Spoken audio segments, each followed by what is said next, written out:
Today we're in Madrid, Europe's third biggest city, which at over 2,000 feet is the highest capital city in Europe.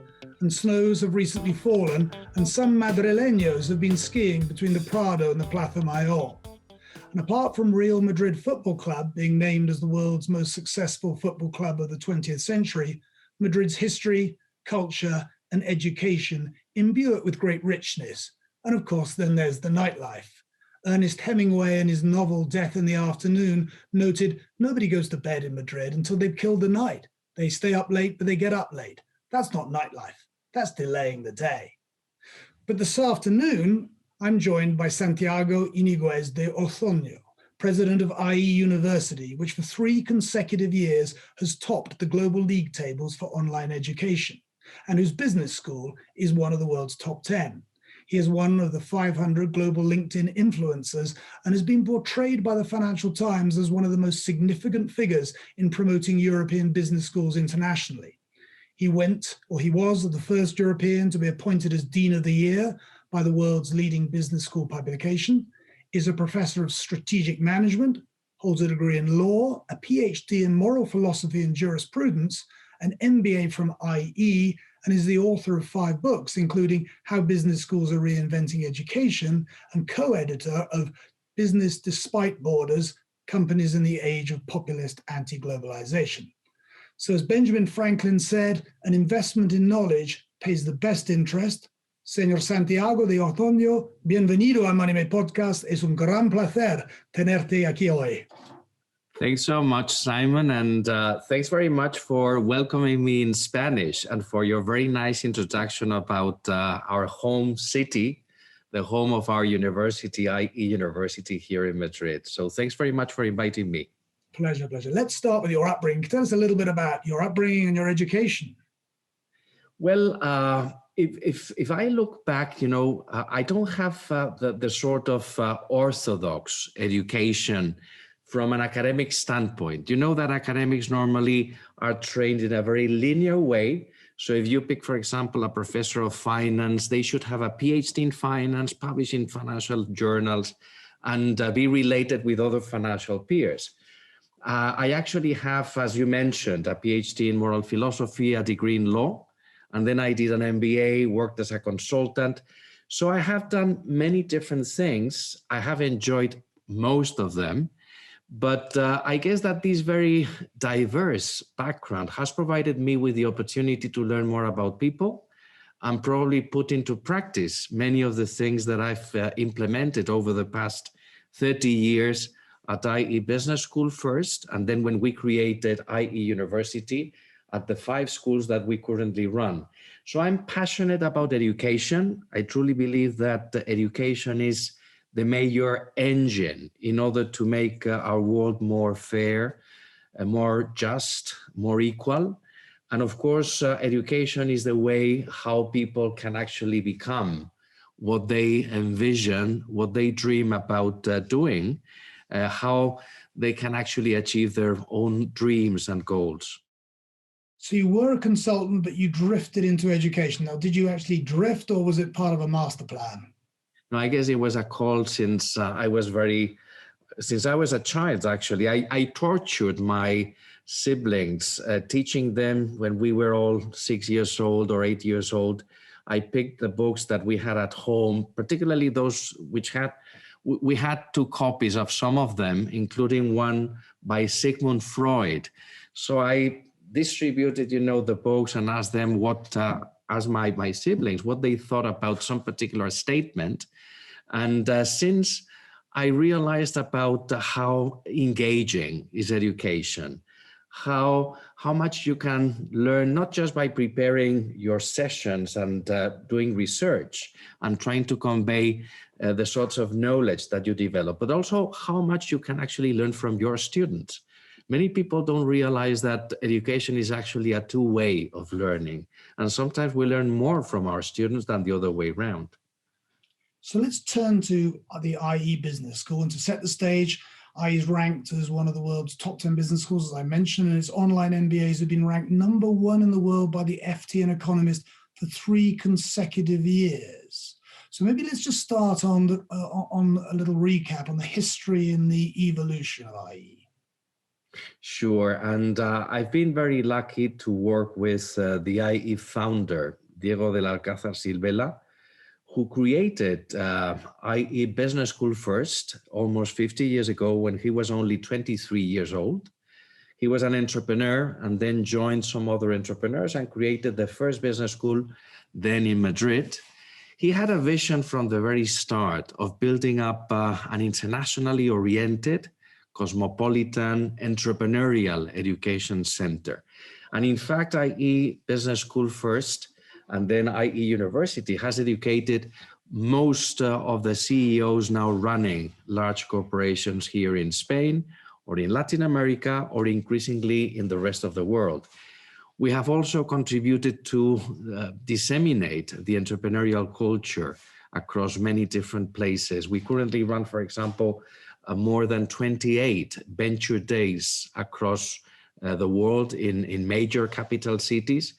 So this is a place, IE Business School and IE University, where things happen fast, because in our DNA is actually this entrepreneurial spirit, which was inseminated by our founder.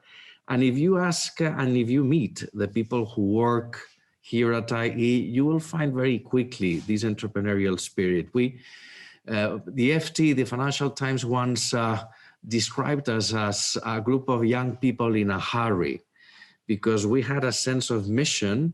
We wanted to transform first our environment and then the world. So IE is actually a place where we develop knowledge, actionable knowledge. We deliver programs in many different areas, from architecture and design to human sciences and technology, including global and public affairs, law, and of course, business and management. But we plan to expand the studies at our university in the future. Actually, one of the major things happening soon in the fall is the opening of a new campus in downtown Madrid, which is going to be a vertical campus, a 35-story tall building surrounded by the other towers of the area, where we will provide a unique experience to our students, combining different programs and providing them with different spaces, from venture labs and entrepreneurial rooms to laboratories to design spaces. So it's going to be actually a unique experience for our faculty, our staff, and of course for our students. Well, I went onto your website and I viewed what you describe as your wow room, which, as somebody said, looks a little bit like something from Tom Cruise in Minority Report. It's quite an extraordinary sight of being able to teach all those people with these multiple sort of screens. That must have cost, first of all, a lot of money. But tell me a little bit about why you appear to have been early in this online provision of learning. We entered online learning more than 22 years ago, at the time when the other leading universities, particularly in the US and the UK and in other few places across Europe. But at that time, online learning was seen as a massively distributed, low quality, tutor-led sort of education. And what we tried was actually replicating the same model in terms of quality and excellence that we were able to deliver in presence, face-to-face. So since we have developed a number of methodologies and platforms and formats that allows us to probably convey even a much richer experience than the one that you can actually attend and experience in a presential face-to-face sort of methodology.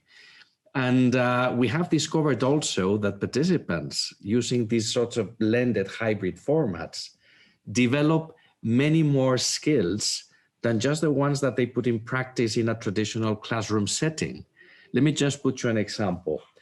In traditional classrooms, those who are more extroverted tend to take the lead, and they normally consume most of the time in a classroom composed of 50 participants.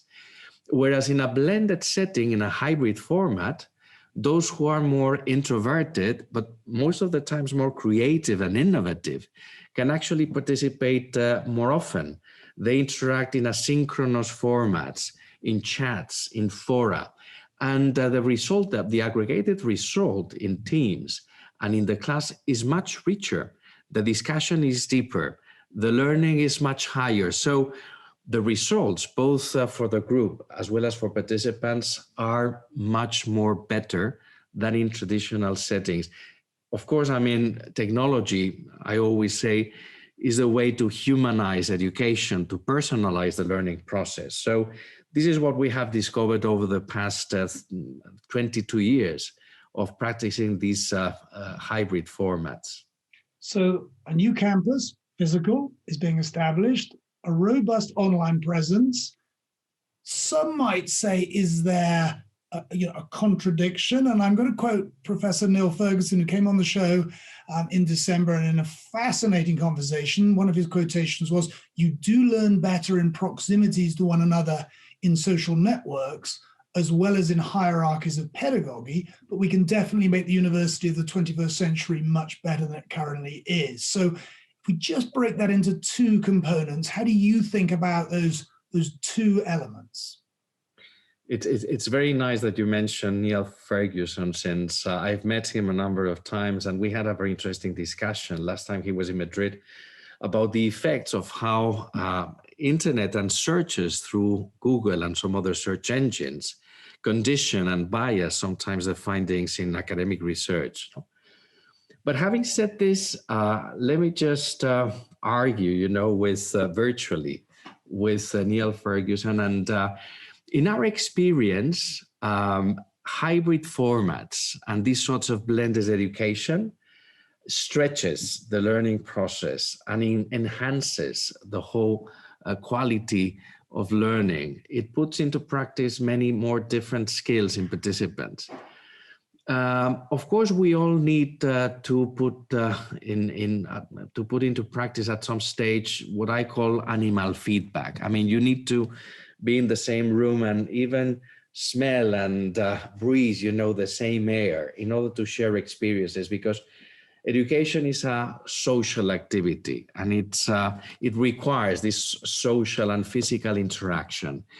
But the best of the worlds is actually combining that in presence sorts of interface with online education, where the interaction in terms of intellectual exchange is much more richer, where, as I was saying before, those who may be less extroverted, more introverted, may participate more often, where you can rotate leadership, for example, or you can introduce simulations and make the many more things using artificial intelligence. So the fact is that technology, and we have seen this over the pandemic, can actually enhance the whole learning process without, of course, eliminating, we're not talking about excluding in-presence education, because that's an essential component of the whole learning process.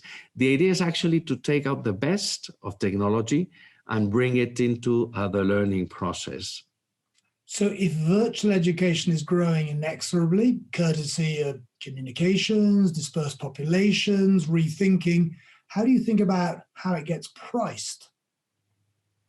Well, good education has a cost, of course, and but my belief is that over time, and we have seen this across many different industries, technology becomes a commodity.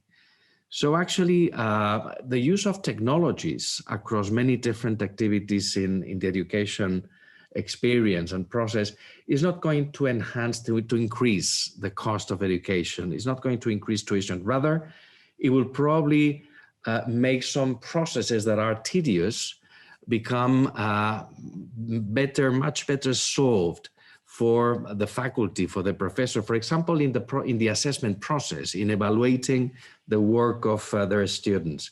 So in fact, technology can actually decrease the cost of education. Having said this, we need to invest in preparing our faculty.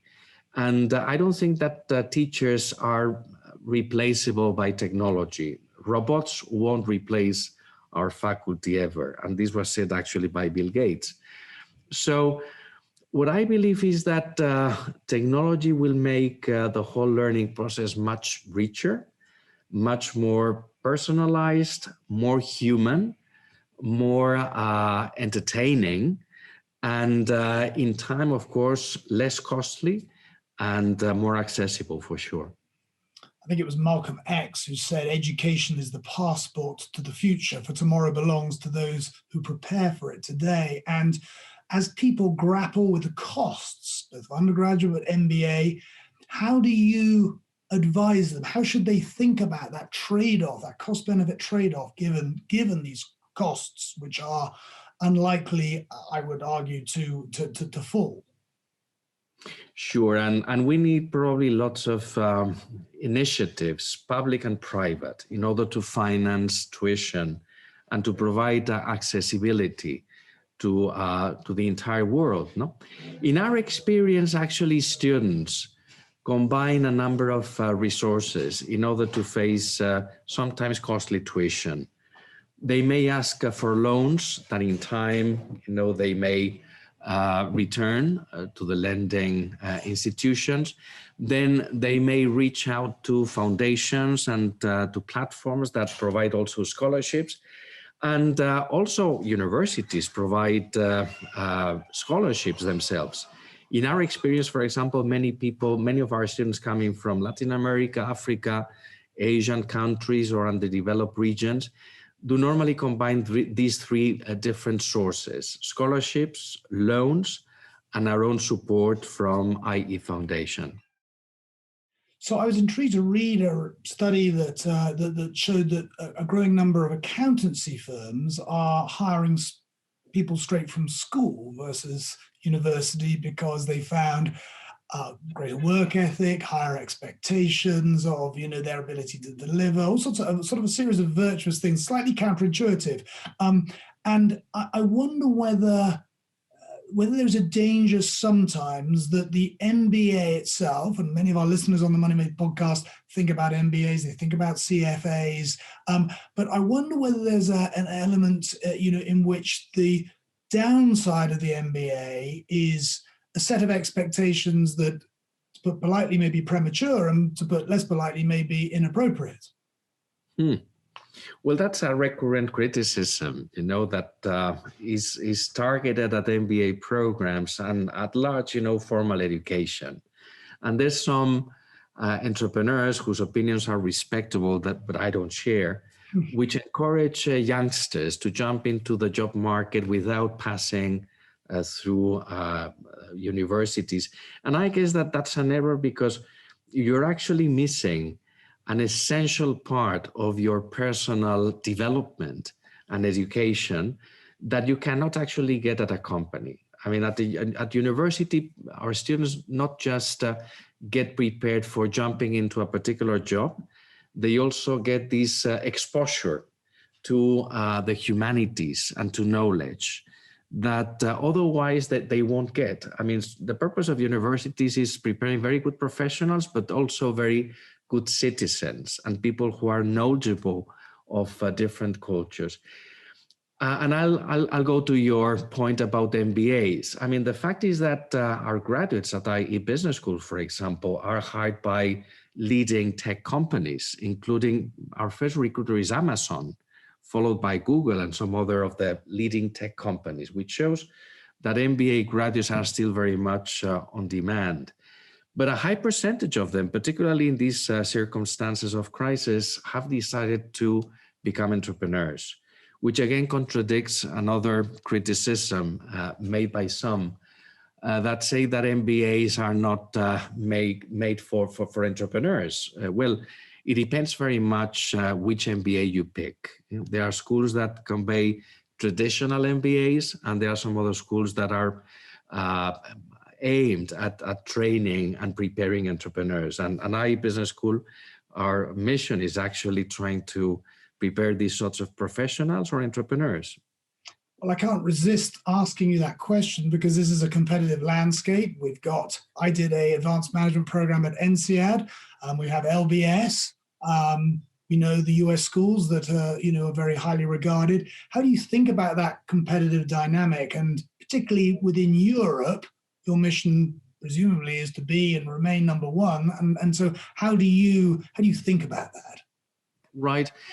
Well, to be very honest with you, being number one is not anymore, our target or our ambition, because it's actually, being number one on what particular field, no? We are different schools, and if you actually check the profile of the graduates at each of those business schools or universities, and you meet them, and I encourage very much those who are looking for an MBA to meet graduates of those different institutions. I guess we produce different sorts of graduates and with very different profiles. Some of those business schools aimed at preparing mostly consultants or people who jump into the financial services market. We are much more focused on preparing entrepreneurs. And the list of our recruiters, the range of the companies that come and hire our graduates is much more diverse, which includes, of course, the the top tech companies, but also in companies coming from traditional industries. I guess what they look at IE, they look for at IE is actually people who are modest and humble. We don't train the masters of the universe, but people who are hands-on, people who are competent, cosmopolitan, entrepreneurial, and committed, people who realize about their commitment to transform the world for the better. So we are different, and the best thing to do is actually the acid test is meeting graduates of each of those institutions. And why do you think that education is more important now than it's ever been? Well, we realize about the many dangers that our world face, including populism. The best antidote to many of those illnesses, of course, including populism, is good education.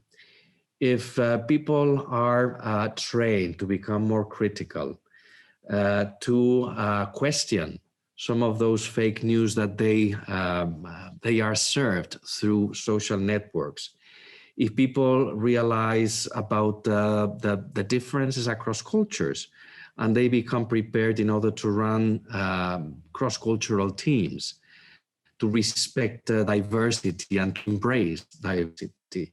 If people are more competent in terms of looking for solutions for some of these illnesses, then I guess we will probably produce a much better world. So education is actually the key for solving many of these problems, many of these illnesses. If you look actually at what is the popular base for the major populist causes, it's normally composed of those people who are detached because they don't have the skills in order to get jobs, in order to enter the modern society.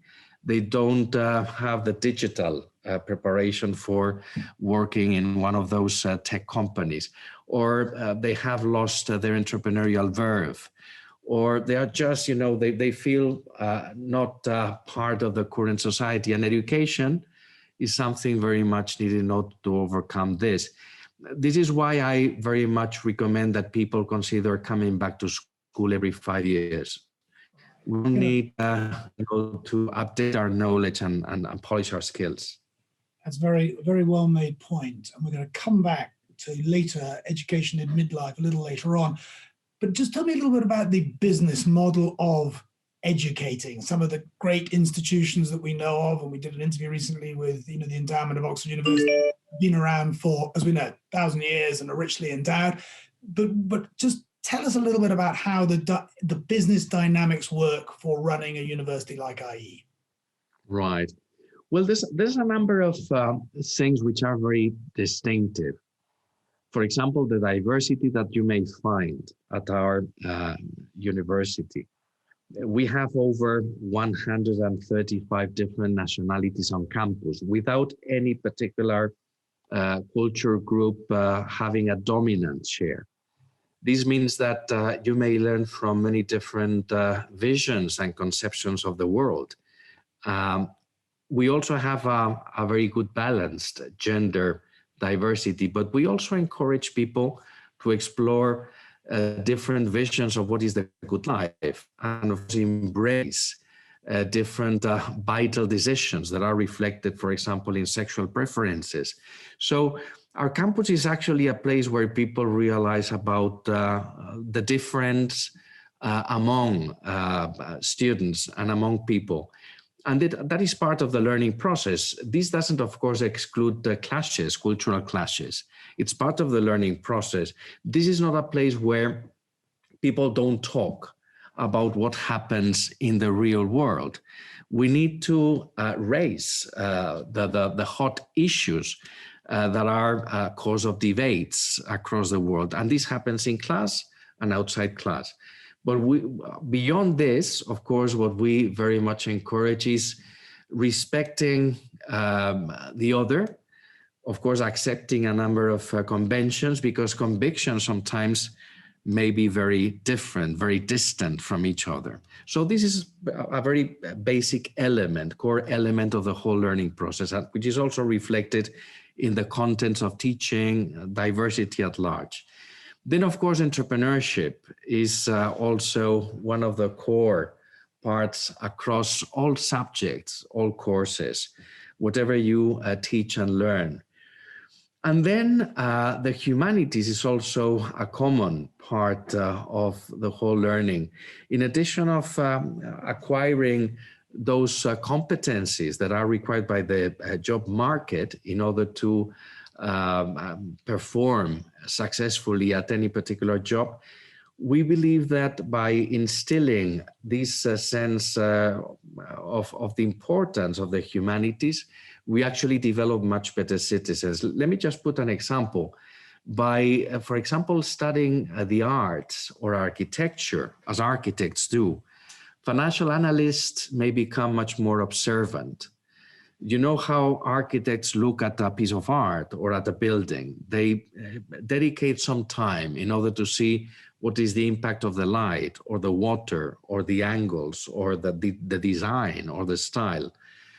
Whereas normally managers are action oriented, so they dismiss things, in a very quick way, very fast fashion. So if managers actually acquire some of those skills that have to do with analyzing things from the very, very different angles, like architects do, they may take much better financial decisions. And this is just an example. Of course, if you study history, if you study cross-cultural studies, if you study music, you may understand other citizens and be able to run and to lead cross-cultural teams, for example. Well, thank you, because that's, I think, very clear. I want to switch tack slightly. You're a school that clearly is helping many of your students think about entrepreneurship and leadership. It's one of your own specialities. You sit in the middle of Europe. The term Eurosclerosis is not new. I was looking at some industrial production data for France and Italy, which hasn't grown in over 20 years.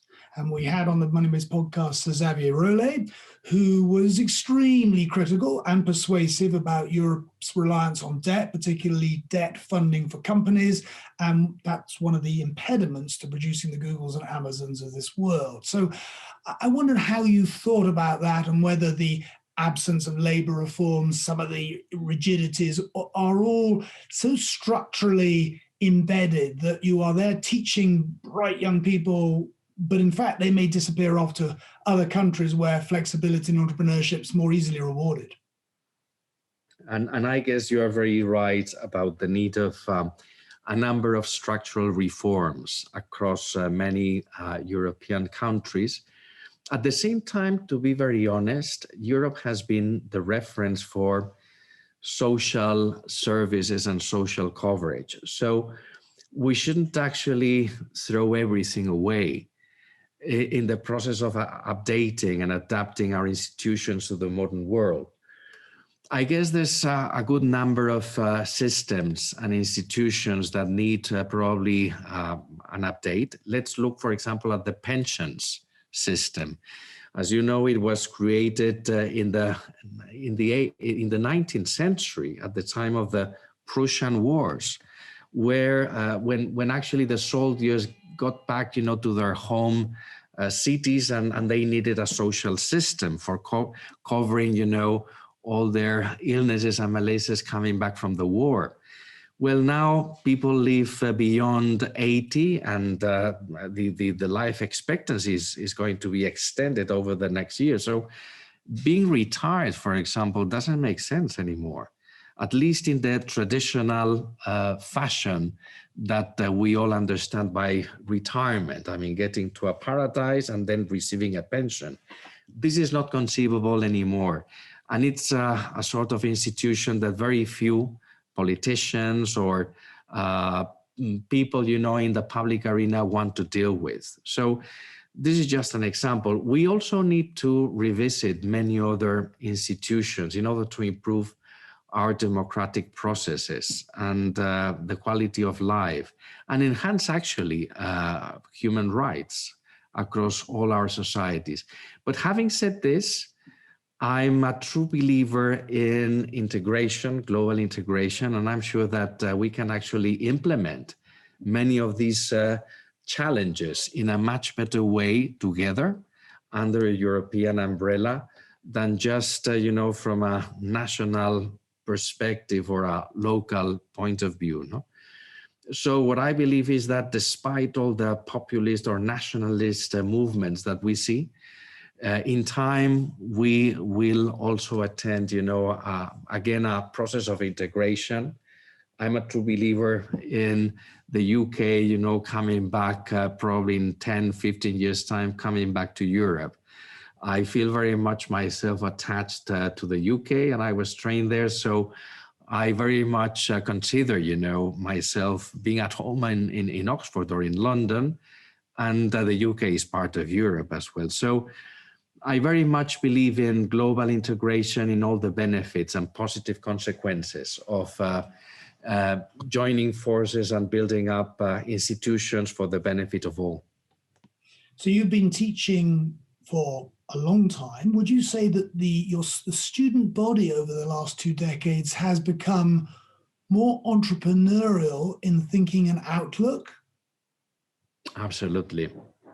Absolutely. And I keep teaching because it keeps me, very much on the mood. If anyone wants to remain young and skilled and agile, I very much recommend dealing with the youngsters. And probably the best environment in order to interact with the young people is actually education. So every time I begin a new course, a new section, I realize about the many talents of the youngsters. Now I'm teaching, for example, one of our global MBAs that takes place with this blended format, hybrid format, at a class composed of people with an average age of 28 to 29 years old, young professionals. It's amazing their level, their knowledge, their commitment, their awareness about social issues and about the need of transforming the world in many different ways, how hard they work, the many things that they bring into class. And as you say, their entrepreneurial spirit, their awareness about becoming their own owners and managers, regardless, the company they work for. I guess that over time, in the coming years, we will see an increase in the number of freelancers, for sure. This was already a trend before the pandemic. And we will see probably a different sort of relationship between workers and their employers, their companies. And that leads me to leadership, because having spent my career in the investment industry, I would generally think it's fair to say that leadership at the investment banks has been poor. People are promoted from positions of traders and analysts and sales into management positions. And generally, I would say it's underwhelming, probably going to offend some people along the way. How can you teach leadership? Leadership is a skill or an aptitude that can be learned. And I very much believe in the possibilities of teaching leadership. Of course, when we refer to leadership, many people still have, this conception of leadership, which is old, tied to Nietzsche, Friedrich Nietzsche, who used to describe leadership in terms of charisma. But we realize that this is not working in business, nor even in politics. I mean, charismatic leaders are not the best leaders in terms of solving things and creating value and leading the society for the better. And this is why we have to change the meaning of leadership and assess what are the actual skills required for running a company in the best possible way. So it's not charisma anymore. It's actually knowing your people, caring about your people, and of course, being competent and cultivated and committed. It's not charisma anymore. This is what I believe, and this is what is actually confirmed wherever we see charismatic people in politics or in business, let's be very honest. So I agree with you that we don't need charismatic leaders in financial services at all. So you touched on re-education, and I was fascinated. I read a book called The 100-Year Life. It's a brilliant book by two, I think, LBS professors, Linda Grattan and Andrew Scott. And in fact, now Ferguson described it as brilliant, timely, original, utterly terrifying. I think it was out a few years ago. Retraining along the way, how important is that? There's a sort of sometimes associated with midlife crisis. What's your thinking? What's your advice? Well, I know Linda Gratton, and we have coincided a number of times at the Drucker Forum and some other events, and we have exchanged ideas about his thesis, in this very, very recommendable book. Allow me just to say a quick thing about mid-career crisis. This is a biological fact. And the good thing about this crisis is that it passes. Once you cross the threshold of the 50 year of age, then the crisis is left behind. So my message to all those people who may be listening to this and passing, through this mid-career crisis, which happens between 40 years of age and 55, the good news is that it passes. The bad news is that you shouldn't actually take sharp decisions during this age, neither in your family environment, neither in business or at your job. You need to cultivate the golden lessons that you probably learned before. You need to keep working hard and not do strange things. Having said this, once you pass the 55 years of age, you need to realize that you have to live a second life. The 60 years of age today is the equivalent of 40 years 20 years ago. So those with 60 years have to realize that they still have a lot to learn and a long way to go. The good thing, again, is that they can reinvent themselves.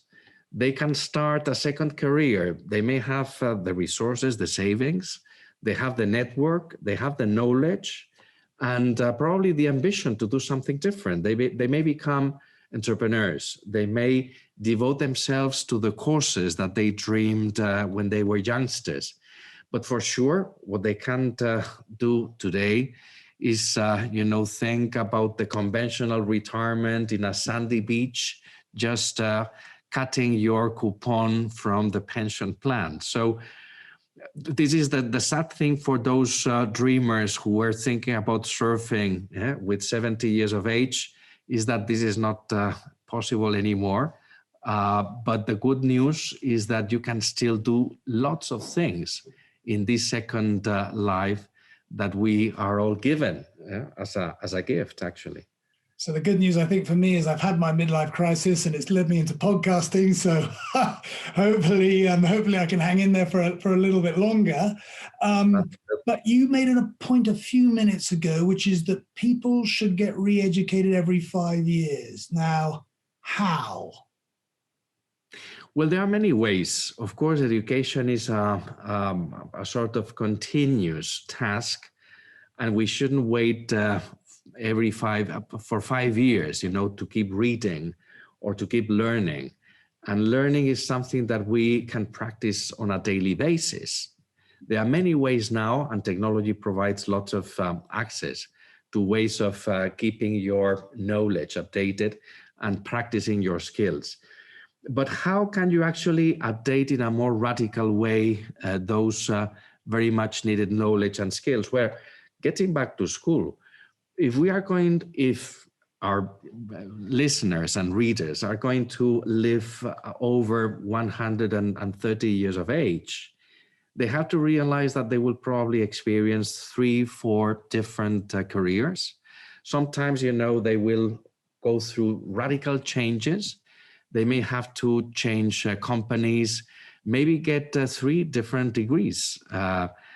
And this requires, of course, getting back to school, which is actually, this brings me, to a very important thing, which is a call for universities. Universities need to focus on the adult learners. They cannot just focus on the undergraduate students. They have to realize about the potential, the opportunity, but also the duty to train the adult population, because it's going to become the major segment of learners and students in the future. That is an interesting point. I've got a few more general questions for you, if I may. Along the way, what was the biggest obstacle that you faced, and how did you overcome it?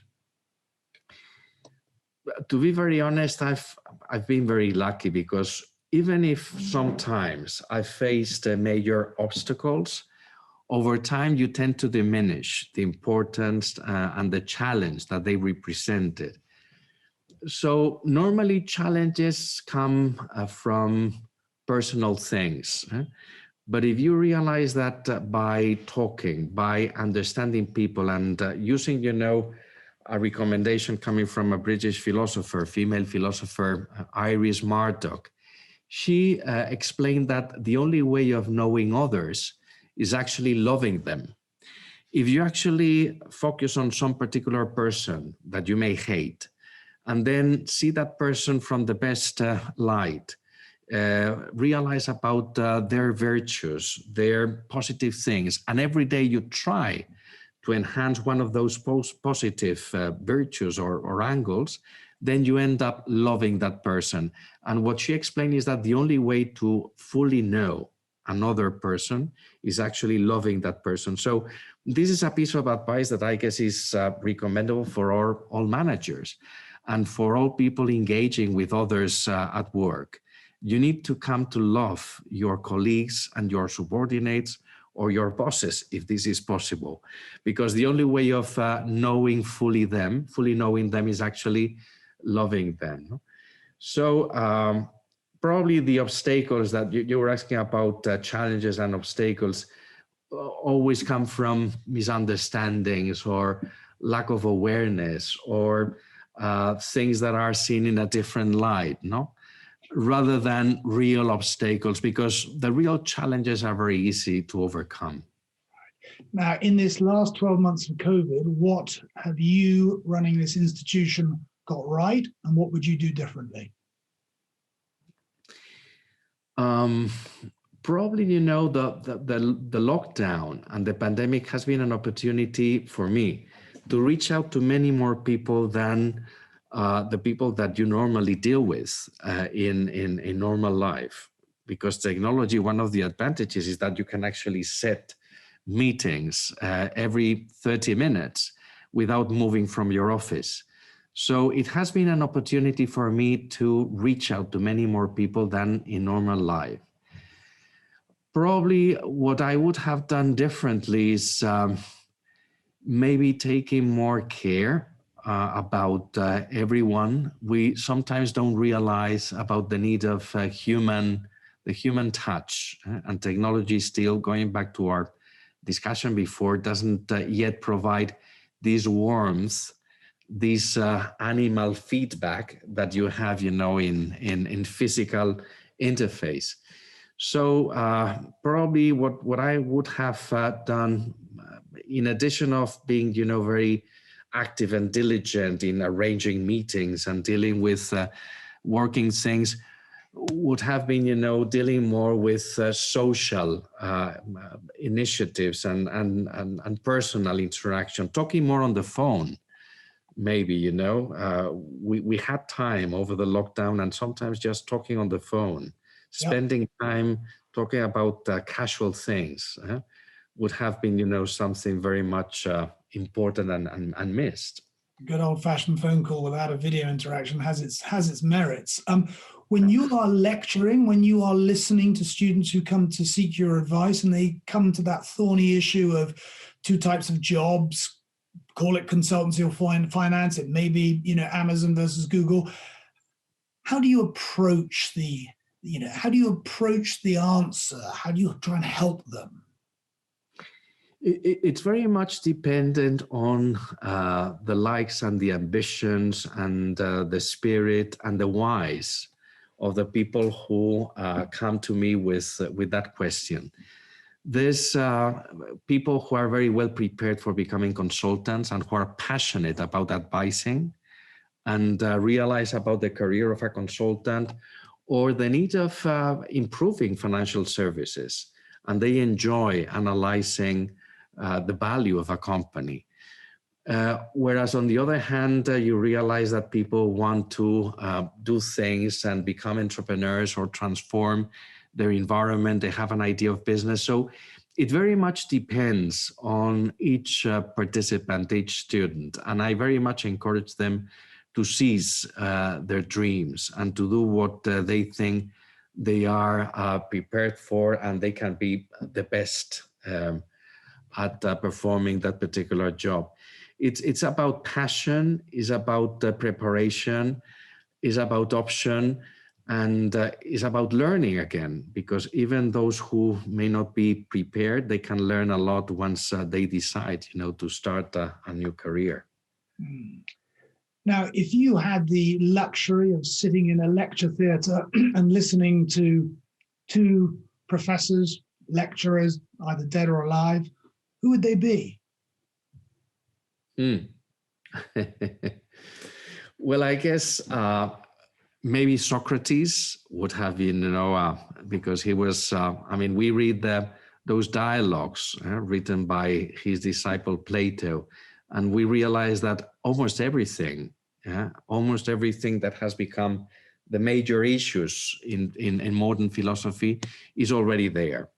So maybe listening to Socrates, being able, to attend that last lecture before he committed suicide after being condemned by the Athens authorities, would have been a unique experience.